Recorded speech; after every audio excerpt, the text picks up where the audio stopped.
your host, Reverend James McRussell Lamb. And now, Pastor Lamb. This is James McRussell Lamb with the power to change, a thinking man's gospel. On Monday, we will be celebrating a great life, a great gift that was given to us, Dr. Martin Luther King. And in light of that, we want to share with you some important facts about our history.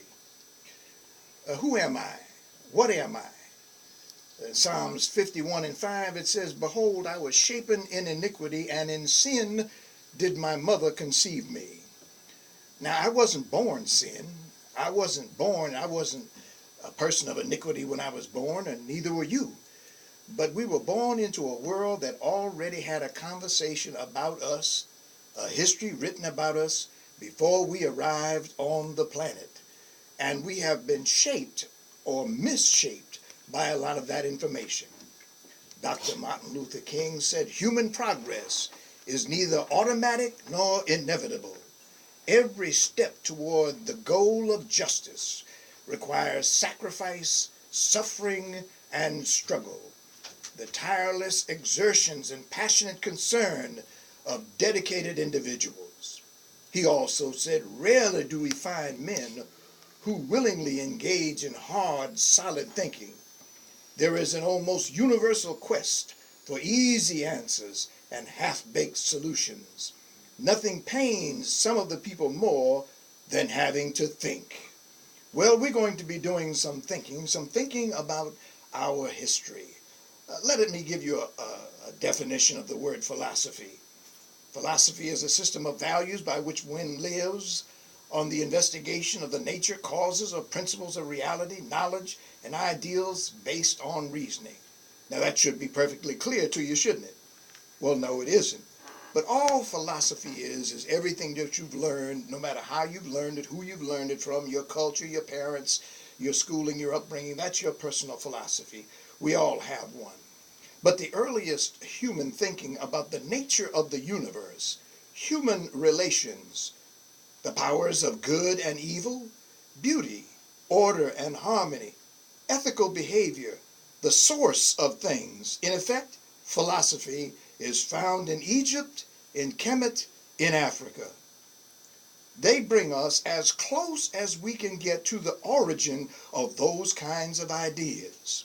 The African Egyptian mind is the idea that the past, the present, and the future are one, and that it is impossible to separate them from each other. The designations past, present, and future have limited application in a discussion of the mind of Kemetic Africa. The ancient Egyptians, like many African cultures, did not believe that the dead were disposed of forever, never to be heard of again. They were a part of our living communities, participating and acting in ways that would advance society. So when the ancient African Egyptians spoke of the community, it was not simply the living, but as in other African communities, it was the living and the dead. And for those of us that believe in life after death, I know some of you say, "Well, I don't talk to my ancestors." But let you get yourself in a tight spot and mom and dad has gone on to the life beyond. And I know I do. I talk to them. Yes, I do. But there have been so many negative images that have been projected about Africans and African Americans, blacks, brown people, through every media you can imagine. The truth is that some of us as black people are so dedicated and loyal to the United States of America and have struggled so long to be accepted, we believe in the depths of our heart that we are Americans. And there's nothing wrong with that.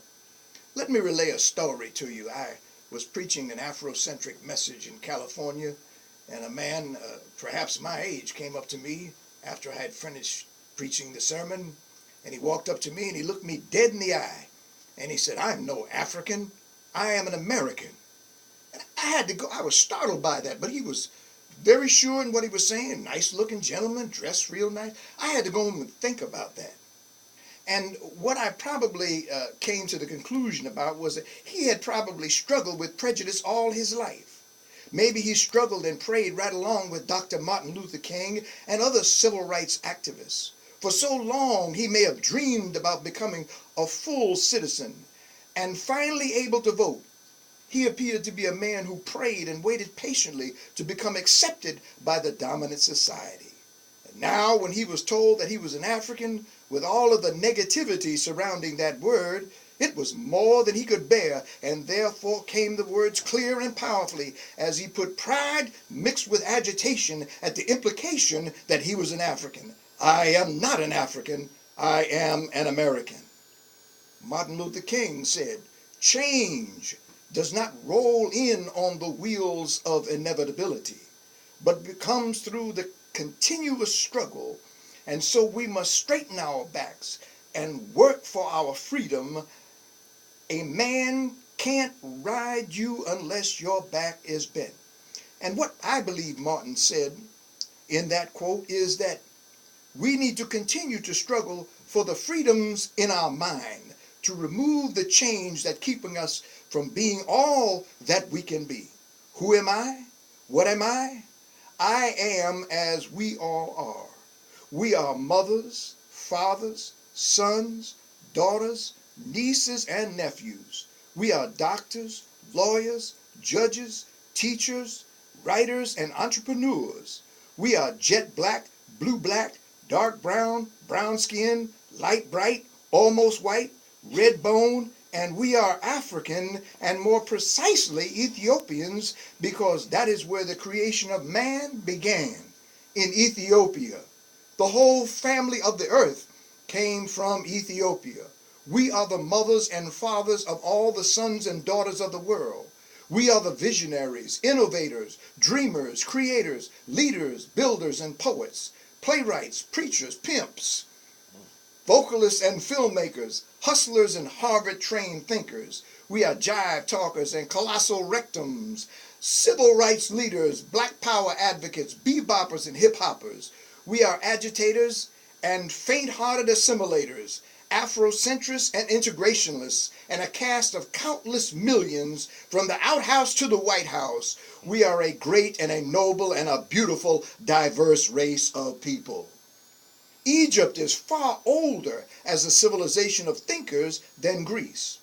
Egypt is thousands of years older in its glorious development of science, method, theory, and philosophy. The ideas of life after death, resurrection, baptism, God making man out of clay, and much more are African in origin. So every time you pick up the Bible and you're reading these stories about these subject matters, realize that they are African in origin. By the time Greeks found Egypt, the seat of ancient wisdom and knowledge had been reflecting on the nature of human relationships and the meaning of life for several thousands of years. So as it says in Hebrews 10:35, cast not away therefore your confidence, which has great recompense of reward. We continue to struggle for our children, our posterity, for ourselves. We continue to lift ourselves up. We begin to accept ourselves. And if you do not know your story, then you have to accept someone else's. For example, Christopher Columbus discovered America. Christopher Columbus never set foot in America. As a matter of fact, Christopher Columbus is one of the biggest mass murders this planet has ever seen. And you talk about Martin Luther, the original Martin Luther, who was a German monk. Now you hear about the protest movement, the Protestant movement. But what you don't realize by not comparing history is one of the reasons why you had that move away from Catholicism, because the Pope would not allow Britain and other European nations to be involved in the slave trade. So when they broke away from the Pope, then they therefore could get involved in the slave trade. That's why you have to know history. That's why you have to know your story. You are taught that Greece is the foundation of science and knowledge. Well, what do you expect our children to think of themselves when they are taught everyone else contributed to world progress except their ancestors? The truth is that what we call Greek civilization is in reality African civilization that was learned, appropriated, and then called Greek inventions. Remember, before 1000 BC, Greece as a nation did not exist. Egypt began around 3100 BC and began with the descendants from Ethiopia. You are taught that Herodotus, the father of European history, Hippocrates, the father of European medicine, Plato, Aristotle, and other Greek philosophers studied for years in Egypt under African professors and priests. Even Socrates studied under African philosophers. Oh, there's so much of a glorious history that we have available to us. We're going to continue this next week, and next week we're going to be talking about Martin Luther King and his paper and his ideas looking back into Kemetic knowledge. Yes, he wrote a paper while he was in college, while he was in seminary, about the ideas of Asur, Aset, and Hero, the first Trinity. Of course, he talked about them from the perspective of a Greek naming of them, Osiris and Horus and Isis. But we're going to look into that letter and we're going to see what his teacher had to say about that. But we're going to conclude with some other quotations from Martin Luther King Jr. A nation or civilization that continues to produce soft-minded men purchases its own spiritual death on the installment plan. And if ever there was a time we need strong men, men who are not afraid, men who are not ashamed to declare their Africanness, their blackness, their beauty. The whole universe is black. Out of the blackness comes the stars, and out of that darkness comes creation. And yes, out of the darkness of our original beginnings, we gave forth information that has just about shaped the entire world, especially spiritually, scientifically, mathematically. We can trace that information back in history.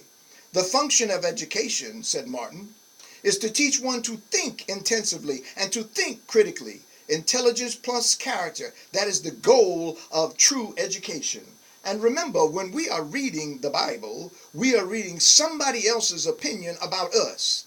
Somebody else said that we were a group of people who were cursed. Somebody else said that our knowledge was pagan. Yet they used that very same information and converted it in order to give it back to us in another form. You need to know who you are. Martin Luther King said freedom is never voluntarily given by the oppressor. It must be demanded by the oppressed. Life's most persistent and urgent question is, what are you doing for others?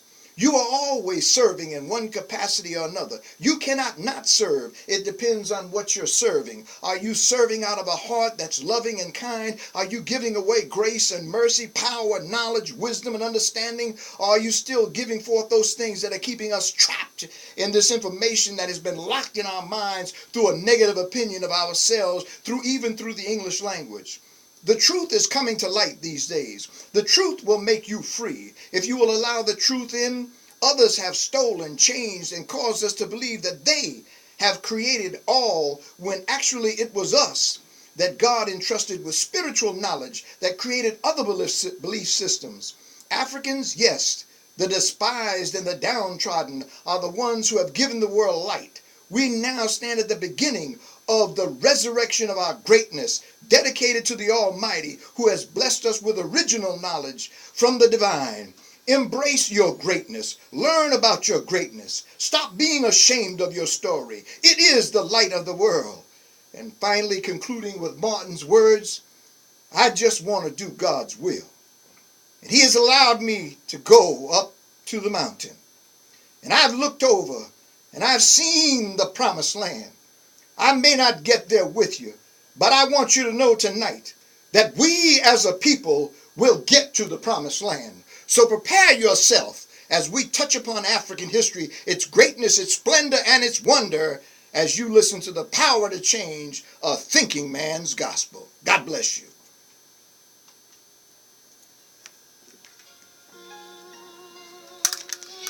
That was powerful.